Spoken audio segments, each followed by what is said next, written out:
대부분의 나라에서 대한민국에서 만든 백신을 안 쓴다 그래요. 왜요? 백신 가면 네. 백신이라는 거는 애들한테 주사를 해야 되잖아요. 예. 그러면 이게 화학약품으로 만드는 게 아니고 어떤 발효조에 들어가서 이렇게 대량으로 해야 되는데 그 백신은 단백질이거든요. 그거를 제대로 품질 관리를 못하면 그게 위험하죠. 효력이 있고 없고를 떠나서 그게 위험할 수가 있죠. 근데 한국의 규제 기관을 못 믿는 거죠. 왜냐하면 한국이 아직까지 외국에 그런 거 수출해 본 일이 없으니까. 예를 들어서 어디 동남아 어디를 갔는데 보건부 장관을 만났어요. 당신네 나라에 내가 보니까 비형간염 보균자가 굉장히 많고 아이들이 지금 다 이렇게 나오면 한국과 똑같죠. 그랬더니 뭐라 그런 거니, 나는 쓰고 싶은데 우리 국민이 그걸 쓰려면 미국 FDA에 가서 허가를 받아보면 내가 쓰겠다 그래. 그게 불과 30년 전이에요. 한 기술에 속한 게 아니고 그런 게 인류가 만드는 모든 학문을 통틀어 보는 거죠. 근데 현대 교육에 자꾸 벗어나는 경향이 있죠. 더구나 기술 중심의 사회라는 게 취직하기 위해서 기술을 배워야 된다고 생각을 하는데 사실 대학 교육이라는 건 그것도 좀 넓어야 돼요. 옛날에 우리나라에서 뭐 교육받은 사람 그러면 뭐 공자월 맹자월도 했지만 사회 전반에 대해서 이렇게 이해가 있어야 되잖아요. 저는 뭐 그렇게 생각을 했어요. 근데 뭐 그런 그 이념적인 것보다는 재미있으니까 하는 거죠. 예를 들어서 유전학을 봅시다. 유전학이 어떤 공백사에서 나오는 건 아니고 서양의 학문적인 전통이 쭉 발전하면서 이제 있는 거죠. 근데 사실 옛날에는 19세기, 20세기 초까지만 해도 영국이 이제 이쪽에 많이, 영국하고 독일하고 주로 이끌고 있었는데, 영국에서 학자는 돈을 버는 기술자가 아니었어요. 그러니까 어떻게 보면 좀 돈도 있고 뭐 귀족이 하는 그런 학문, 이렇게 돼서 좀 부정적인 면도 있지만, 예를 들어서 그 홀덴이라는 분이 있어요. JBS 홀덴이라고 유명한 유전학자, 면역학자인데, 20세기 중기에. 그분은 인도에서도 많이 활동을 하고 그랬는데, 그분은 아마 내가 유전학을 공부해가지고 좋은 직장 얻어서 뭐 잘 먹고 잘 산다. 그런 거는 꿈에도 생각을 안 했을 것 같은 분이에요.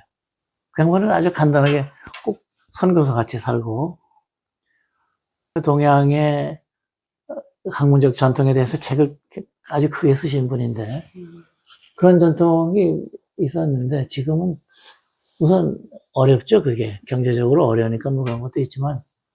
근데 우리도 이제 어느 정도 사회가 안정이 돼 있으면 학문은 학문으로 다뤘으면 좋겠어요. 지금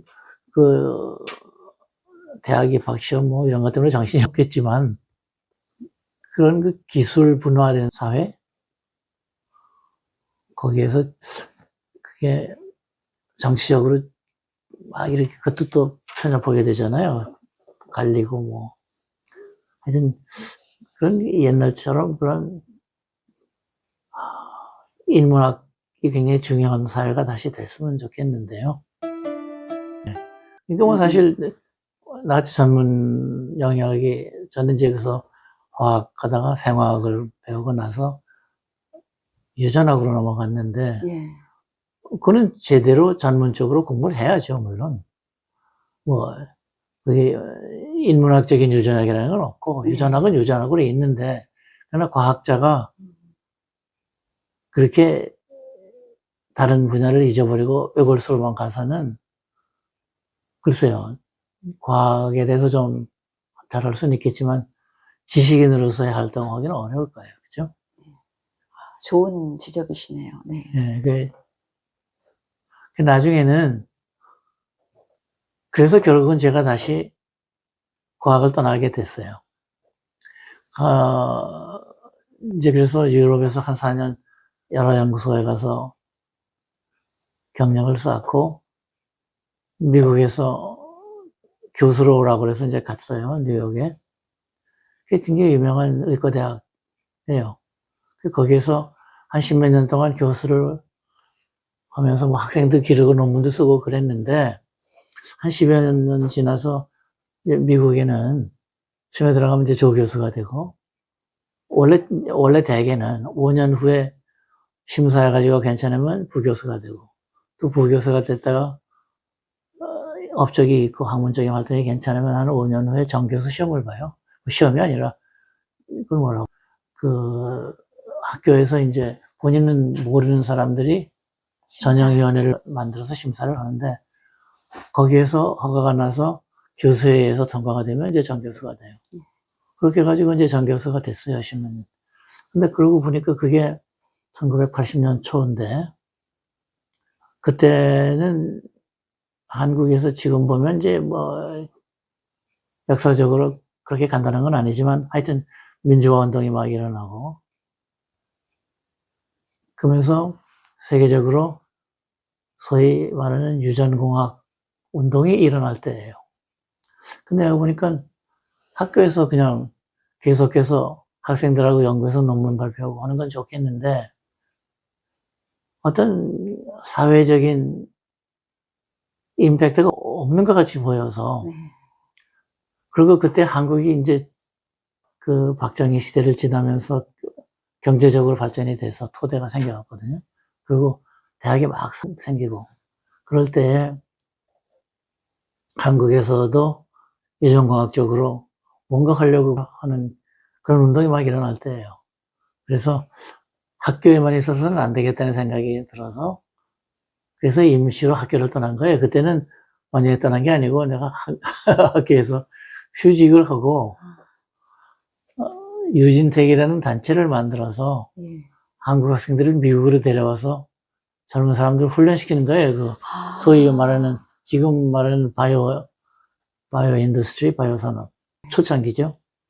그래가지고 내가 한국의 여러 회사들하고 논의를 하다가 결국은 삼성에서 미국의 바이오텍 회사를 후원하기로 해가지고 만든 회사가 유진텍이라는 거예요.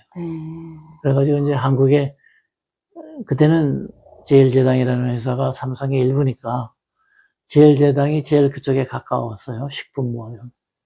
그래서 제일제당이 이제 바이오 산업에 들어가고 싶다 해서 제일제당의 후원을 받아가지고 미국에다가 우리가 한국 학자들이 몇 명이 모여서 만든 게 유진텍이라는 거예요. 그 회사를 제일제당하고 연결을 해서 제일제당의 연구원들을 미국으로 데려다가 6개월씩 훈련을 시켰죠. 그게 유진텍이에요. 그러니까 뭐 거기서 돈을 버는 건 아니고. 그렇게 해가지고 하는데 제일 먼저 중요한 프로젝트가 간염 백신이에요. 그렇게 해서 간염 백신이 생긴 거예요. 그때 이제 한국의 어느 회사가 간염 백신을 막 만들어서 팔기 시작을 했는데, 다시 이렇게 돌아보면 사람에게 있어서 간염은 아주 중요한 질병의 하나인데, 간암이라는 거 있죠. 간암으로 죽는 사람이 굉장히 많아요. 1970년대 때까지도 간염을 유발하는 바이러스가 몇 개인지, 무언지 몰랐어요. 해산물을 잘못 먹으면 간염 걸린다 그러죠. 지금은 이제 그걸 A형 간염이라고 그래요. 그것도 일종의 이제 미생물이죠. 그걸 잘못 먹으면 하게 되고, 제일 위험한 거는 B형 간염인데, 그거는 B형 간염 바이러스라는 게 있어서, 그게 들어가면 간 세포 속에 DNA로 들어가서 거기서 그냥 일생 동안 주저앉아서 그 사람은 복용자가 돼요. 이제 운이 좋으면 면역적으로 그거를 퇴치해서 간염을 퇴치한 사람, 그 사람은 이제 그 B형 간염에 대한 항체가 생겨서 일생 동안 보호가 되죠. 그 B형 간염을 발견된 게 1967년인가 그래요. 그전에는 몰랐어요. 그게 간염이 생겨서 그게 계속이 되면 그 중에 많은 사람이 간암이 생기고, 간암은 아직도 그렇게 쉽지 않지만 그때는 진짜 불치병이죠. 그래서 B형 간염 바이러스를 발견한 분이 몇 년 후에 노벨상을 탔고, 그걸 기초로 해서 미국의 한 큰 회사가 간염 바이러스를 물리치기 위한 백신을 만들었어요. 그 백신이 나온 게 1980년인가 뭐 81년인가 이래요. 그런데 그게 무지 비싸서 다른 나라에서 잘 쓰기가 어려운데, 한국은 그때 보면 신생아의 50%는 간염 바이러스에 노출이 되는 걸로. 그래서 전체 인구의 10%가 B형 간염 보균자였어요. 그 중에 10%는 암으로 발전이 되니까 인구의 몇 프로가 간암으로 희생이 되고 그랬거든요. 그래서 그 어린애들을 이제 B형 간염 바이러스가 발견이 됐으니까 그거를 검사하는 방법이 생겼고, 70년대 말에 재보면 어린애들 사실 그것도 아니고 국민 전체 10%가 보균자였다고요. 그래서 이제 그 B형 간염 바이러스를 막기 위한 백신이 나왔는데, 그 백신을 한국에서 카피를 해가지고 그대로 만들어서 시판을 했어요. 그랬더니 미국에서는 그게 특허 문제가 생겨서 한국이 그걸 외국으로 수출을 못 했다고요. 막 그럴 때예요. 그런데 미국에서 일생동안 그 B형 간염 바이러스를 연구한 분이 있었는데, 프린스라고. 그 양반이 자기 연구를 기초로 해서 그 B형 간염 백신을 싸게 만드는 연구를 한 분이 있었어요. 그래서 내가 그분을 알기 때문에, 그 양반은 이제 미국 뉴욕시에 있는 큰 연구소고, 나는 그 뉴욕시에 있는 의과대학 교수인데, 만나가지고 한국에 와서 이거를 마지막으로 개발해가지고 가난한 나라에 싸게 보급을 하자. 그게 우리 목표였거든요. 그래가지고 한국에서 그 제일제당이 자금을 대고 여기 와서 연구소를 만들어서 해가지고 한 2년 만에 그 바이러스에 대한 백신을 완성을 했어요. 그래가지고 그거를 우리 목표는 이제 그 어린아이한테 주로 해야 되는데, 성인한테는 뭐 벌써 다 어떻게 보면 시간이 지났고 신생아들을 대상으로 해야 되는데, 그때 우리 목표는 미국 돈으로 3번을 맞는데 한 도수당 50불이었어요. 그럼 150불이잖아요. 1983년에 150불은 꽤 큰 돈이었거든요. 뭐 그때 아마 월급이 한 우리 돈으로 뭐 500불, 1000불 이럴 때거든요. 그 150불이면 많잖아요. 그 우리 목표는 그거를 3불로 내리자는 거죠. 그렇게 가지고 그게 삼성에서도 뭐 보조를 하고, 이병철 회장이 만약에 성공하면 100만 도스를 삼성에서 가난한 나라에 기증하겠다 뭐 그러고 그랬죠. 열심히 했어요. 그래가지고 이제 나와서 한국이 최초로 세계 특허를 가진 간염 백신을 만들었어요.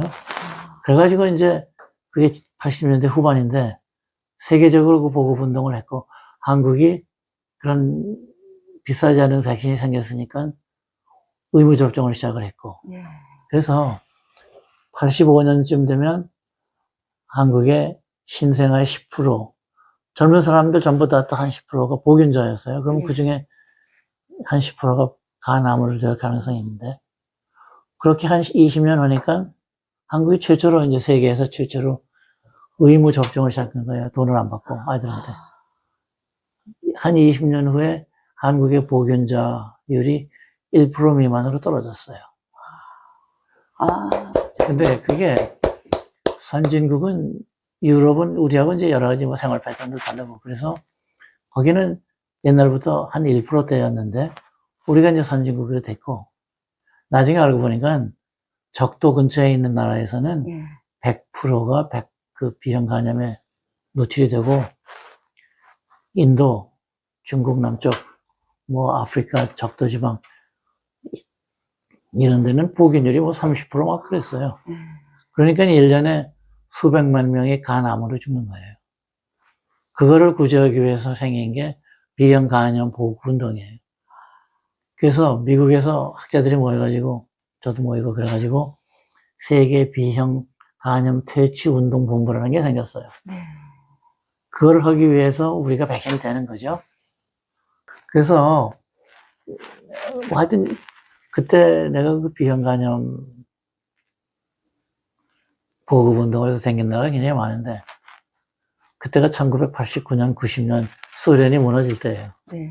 그래서 뭐 소련, 불가리아, 루마니아, 폴란드, 그 다음에, 그때는 러시아, 물론. 그런 나라도 헝가리. 내가 다 다녀봤어요. 그런데 그 나라들은 그때 그런 백신을 가지고 와서 자기네가 테스트해서 이게 완전히 깨끗한지, 효력이 얼마나 있는지를 할 수 있는 능력이 없었어요. 그래서 못 쓰고 있다가 나중에 WHO에서 다시 UN 운동으로 했을 때 그때는 이제 또 방법을 바꿨죠. 그때는 이제 유전공학적으로서 만든 방법을 새로 개발을 했는데 지금은 세계적으로 다 쓰죠. 그게 세계적으로 지금은 의무 접종이 됐을 거예요. 근데 그게 90년대 후반 그런 경험을 하고 나서 아 이게 한국 혼자는 안 되겠다. 그래서 한국도 믿어야 되는데 안 믿는데 어떻게 해요? 그러니까 그게 한 나라가 선진국이 된다는 게 그렇게 간단한 거 아니에요. 우리가 아무리 선진국이라고 생각을 해도 다른 사람들이 인정을. 더구나 이 몸에 집어넣는 약, 백신은 아프지 않은 어린아이한테 주는 거잖아요. 네. 그러니까 그 안전성이라든지 효능이 완전히 증명되기 전에는 나라도 안 그렇겠어요? 부모가 그걸 아이들한테 주겠어요? 더구나 그걸 국가에서 의무적으로 해야 되는데 지금은 이제 한국이 아마 그런 선진국으로 들어갔는데 그러기 위해서 오래 걸렸죠. 이제 그런 그 백신 보급 운동을 하라고 여러 나라, 뭐 아프리카, 라틴 아메리카 다 다녀봤는데 그러는 과정에서 내 생각은 뭔 거니, 아, 이렇게 한국 혼자는 안 되고 국제적으로 신뢰할 만한 기구를 한국에 하나 만들어야 되겠다. 그렇게 가지고 그게 결국은 국제 백신 연구소가 됐어요. 그건 이제 힘들었어요, 그거 만들기. 왜냐면 그거는 유엔에서 해야 되니까 내가 유엔으로 들어갔죠. 예. 그래서 유엔 직원이 됐어요. 아, 일부러 그래서 유엔에 들어가신 예, 거예요?